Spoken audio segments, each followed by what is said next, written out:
حافظ احمد صاحب تھوڑی دیر متعمل ہوئے لیکن اندر سے تب معلوم ہوتا وادی تشریف اندر سے وہ تبون صاحب کا جو نیچر ہے تھوڑا فرق کے ساتھ ٹکے فرق کے ساتھ ٹکے اندر سے حافظ احمد صاحب کی عید بقرعید سب بات سے نظام حیدرآباد میں مدرسے کا محتمی ضرور ہوں لیکن میرے مدرسے میں مجھ سے بڑے موجود ہیں مجھ سے بڑے صاحب میں جب تک کہ ان سے مشورہ نہیں کروں گا اس سے پہلے اس ہریالی کو ایکسپٹ نہیں کریں حافظ صاحب آئے حافظ احمد صاحب رحمۃ اللہ دارو پہنچا اور اس وقت ان کے بڑے حضرت مولانا محمود حسن صاحب جن کو شیخ الہند کہا جاتا ہے وہ دارالعلوم دیوبند میں صدر مدرس کے عہدے پر تھے حافظ احمد صاحب نے پورے سورہ فاتحہ لگا دیا اتنا اچھا ذہن اور ایسی پیشانی تیار کر لیا گفتگو کے لیے کہ ان کی خواہش تھی کہ حضرت شیخ الہند اس کو قبول کر لے قبول کر لے تو ہمارے گھر میں چندہ وہیں سے آئے گا دارالعلوم چلے گا دارالعلوم سے جو فضلہ تیار ہوگی ان کو ملازمت مل جائے گی پوری خوبصورت تمہید کے ساتھ حافظ احمد صاحب رحمۃ اللہ علیہ نے حضرت مولانا محمود حسن صاحب رحمۃ اللہ علیہ کو نظام حیدرآباد کا آفر پیش کیا اور یہ بھی لگا دیا کہ حضرت اگر ایسا ہو جائے گا تو کتنا اچھا ہوگا حضرت مولانا محمود حسن صاحب دیوبندی رحمۃ اللہ علیہ نے میاں حافظ احمد میاں محترم صاحب کو کہا جا رہا ہے میاں حافظ احمد ایسا تو نہیں کہ تم نے وعدہ کر دیا تو حافظ صاحب نے کہا اللہ کا شکر ہے کوئی وعدہ نہیں کیا ہے اور میں نے اس فیصلے کو آپ بڑے پر محبت کر دیا آپ بڑے اس کے بعد حضرت محمود حسن صاحب دیوبندی رحمۃ اللہ علیہ فرمایا حافظ احمد سنو میں تمہارا بڑا ہوں میرے بھی بڑے موجود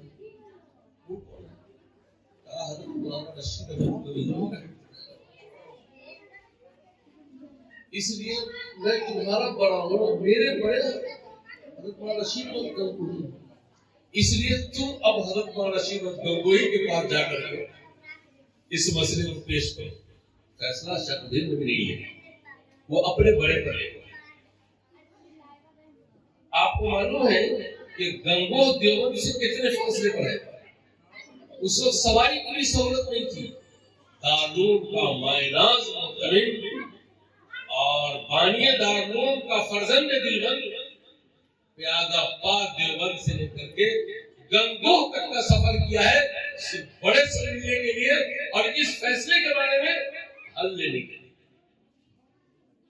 اب حافظ احمد صاحب چلے ہیں گنگوہ جب پہنچے تو سارا قصہ حیدرآباد کا حضرت مولانا رشید گنگوہی رحمۃ اللہ علیہ نے سنا دیا اور یہ زمینہ بھی لگا دیا حضرت دارالعلوم کے لیے اس سے بڑا آفر اور کیا ہوتا حضرت مولانا عبدالرشید صاحب گنگوہی رحمۃ اللہ نے فرمایا کہ حافظ احمد میں تم کو بیوقوف تو سمجھتا تھا لیکن اتنا بڑا نہیں سمجھتا تھا جتنا بڑا تم آج نظر آ رہا یہ جواب منوال حضرت مولانا عبدالرشید صاحب گنگوہی رحمۃ اللہ علیہ کہ الفاظ تاریخ میں نقل میں تم کو گدھا سمجھتا تھا لیکن اتنا بڑا گدھا نہیں سمجھتا تھا اور جواب دیا حضرت مولانا رشید گنگوہی رحمۃ اللہ علیہ نے کہ میں نے دارالعلوم کا قیام یا تمہارے ابا نے دارالعلوم کو قائم نظام حیدرآباد کی سیاست کو چمکانے کے لیے نہیں اور حیدرآباد کی آفیشل خدمت کے لیے نہیں دارالعلوم کا قیام تو نانوتوی نے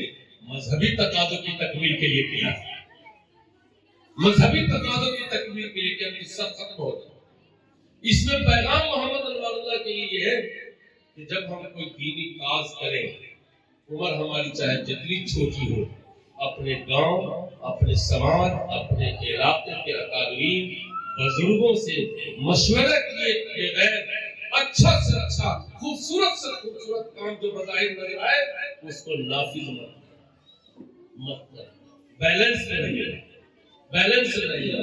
جس دن خود سری کا مزاج بن جائے گا بہت دھوکہ کھائے گا.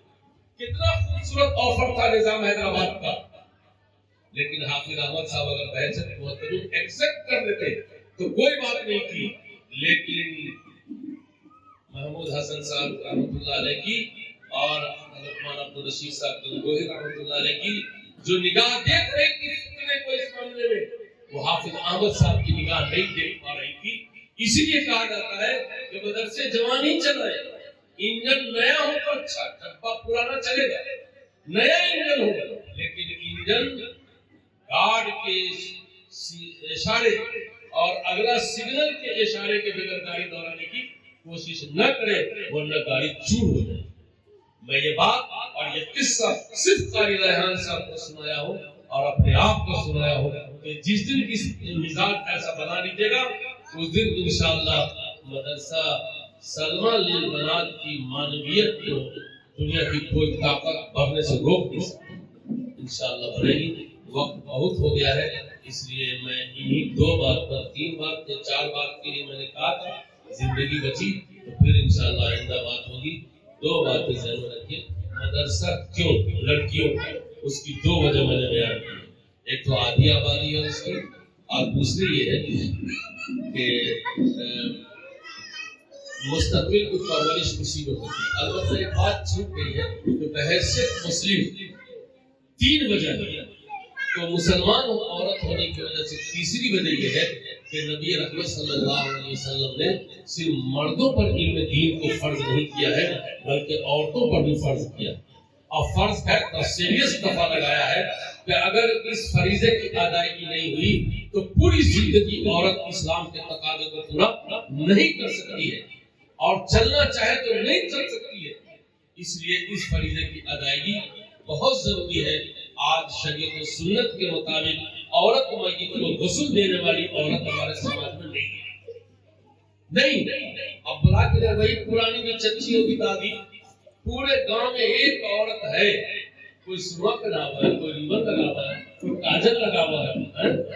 اس ڈیزائن کی عورت سب میت کو تیار کرنے والی، کوئی چیپ پر لپسٹک لگانے لگے گا. باپ نے لاہور میں سے سکھا رہی تو یہاں پر مہندی لگا دیتے ہیں. اتنا سجایا جاتا ہے عورت میت کو. کیوں؟ اس لیے کہ عورت میت وہ سنت و شریعت کے مطابق عورت غسل دینے والی، کفن پہنانے والی اب سماج میں نہیں. اس لیے میرے بھائی یہ 3 وجہ ہیں عورت اور بچیوں کی تعلیم و تربیت کے لیے. اس لیے لڑکیوں کے مدرسے کا نظام برپا ہو رہا ہے اور اس نظام کو کامیابی کے ساتھ اگر سائل مراد تک پہنچانا ہے تو مدرسے کے منتظم کو خاص طور پر اپنے بڑوں سے صلاح مشورہ کر کے کام کرنا ہے. اس میں بڑی برکت ہے. اللہ تعالیٰ اس ادارے کو ہرا بھرا رکھے، ہر قسم کے شر سے فتنے سے بچائے، اور جو بچیاں پڑھ رہی ہیں اللہ تعلیم کے ساتھ ساتھ تربیت سے بھی اس کو آراستہ فرمائے. انہی 2 بات کے ساتھ میں اپنی بات کو ختم کرتا ہوں. ربنا تقبل منا انك انت السميع العليم بحرمة محمد ابو بکر وعمر وعثمان وعلي واصحابه اجمعين وبرحمتك يا ارحم الراحمين. واخر دعوانا الحمد لله.